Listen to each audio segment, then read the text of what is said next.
Imagine a young boy working in the fields under the scorching sun for 17 hours a day, barely earning enough to afford a single meal. Imagine his family, trapped in poverty, struggling to survive without proper food, clothing, or medical care. This boy's circumstances could have broken anyone, but instead, they fueled his dream for a better life. Fast forward to the future, this boy became the founder of Hyundai, one of the world's largest automobile companies, now worth billions of dollars. This is the remarkable story of Chung Ju-yung, a visionary leader whose life is a testament to the power of perseverance, ambition, and resilience.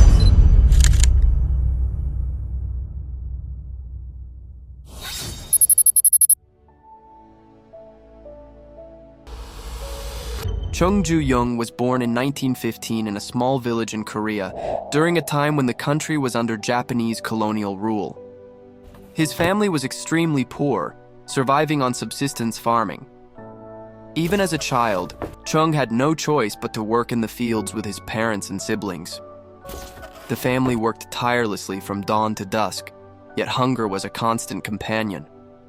On many days, they couldn't even afford a full meal, let alone basic necessities like proper clothing or health care. Life was harsh, and hope seemed out of reach. Chung's dream was to become a school teacher, but his family's financial struggles made it impossible for him to pursue an education. As the eldest son, the responsibility of helping his family fell heavily on his young shoulders. Occasionally, Chung would travel to nearby towns to sell wood, and it was during these trips that he saw a different side of life. He saw people who had enough food, clean clothes, and a sense of security, things that seemed like distant dreams for him. This stark contrast between his life and theirs sparked a desire for change in his heart.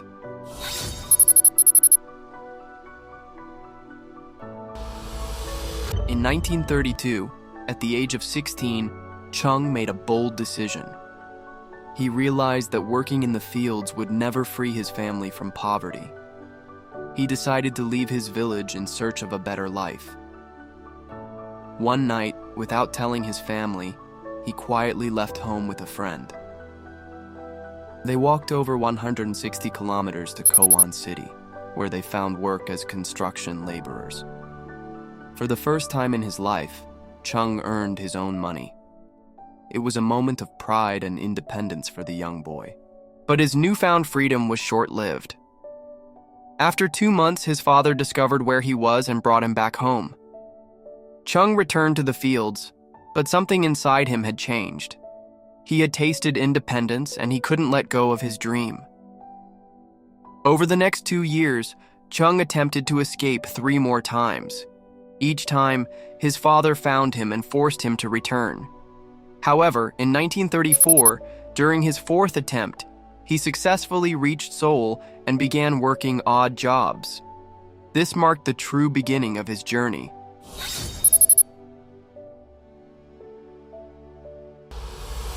In Seoul, Chung worked wherever he could find an opportunity, first as a laborer, then in a factory, and finally as a delivery boy for Bokyang Rice Store. His dedication and hard work soon caught the attention of the store's owner. Within 6 months, Chung was promoted to store manager, a remarkable achievement for someone with no formal education. He managed the store so effectively that the owner, impressed by his work ethic, handed over the business to him in 1937. At just 22 years old, Chung became the owner of a rice store. For the next few years, he worked tirelessly to grow the business, earning trust and respect in the community. But fate had other plans. When World War II broke out, the Japanese government seized control of all rice shops in Korea, including Chung's. His hard work was wiped out overnight.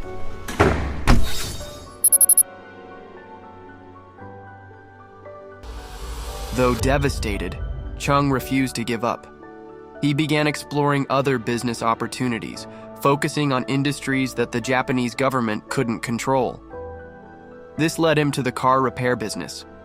In 1940, he borrowed 3,000 won to open his first garage. Unfortunately, Disaster struck when the garage burned down within a month. But Chung's resilience shone through. He took another loan, rebuilt the garage, and introduced a game-changing innovation: speed. While other garages took weeks to repair cars, Chung's team completed repairs in just 5 days. This focus on efficiency helped his business thrive. By 1943, he employed 80 workers and had repaid all his loans.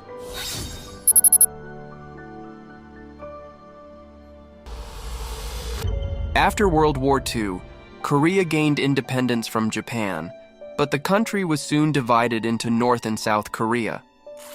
Chung restarted his car repair business in Seoul and named it Hyundai Auto Service, reflecting his modern outlook. In 1947, Chung took a leap into the construction industry, founding Hyundai Civil Works Company. Despite having little experience in construction, he secured small projects and quickly built a reputation for reliability. When the Korean War broke out in 1950, Chung and his family fled to Busan.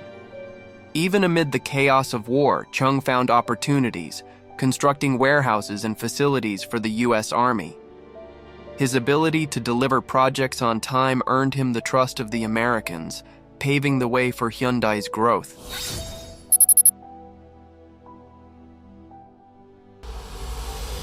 By the 1960s, Hyundai had become a leading construction company in South Korea. But Chung wasn't content. He dreamed of building cars for the roads his company had constructed. In 1967, he founded Hyundai Motor Company. Initially, Hyundai partnered with Ford to assemble cars, but conflicts arose when Ford resisted Hyundai's ambition to create its own vehicles. In 1973, Chung ended the partnership and found a new ally in Mitsubishi Motors. This partnership allowed Hyundai to develop its first car, the Hyundai Pony, in 1976. It was South Korea's first mass-produced car and captured 60% of the domestic market. While the Pony was a hit in South Korea, it struggled internationally due to quality issues. Many doubted Chung's decision to invest in a new factory capable of producing 300,000 cars annually. But Chung had a vision. He believed in South Korea's economic growth and the potential for exports. In 1982, Hyundai launched the improved Pony 2. This time, the car found success in Africa, Latin America, and Canada. The ultimate test for Hyundai came in the US market. In 1986, Hyundai introduced the Excel, a subcompact car priced competitively against second-hand vehicles. The strategy worked. Hyundai sold 170,000 Excels in its first year, setting a record for imported cars in the US. By 1987, Hyundai had firmly established itself as a global car manufacturer. At 72, Chung retired, leaving behind a legacy of resilience and innovation. Today, Hyundai is not just a car company, it's a global conglomerate with interests in shipbuilding, technology, and more. Chung's life is a testament to the power of perseverance. From a poor village boy to the founder of an empire, his journey inspires us to dream big and never give up. Chung Ju-young's story reminds us that no matter how tough life gets, determination and hard work can overcome any obstacle. He didn't just build a company, he built hope for millions.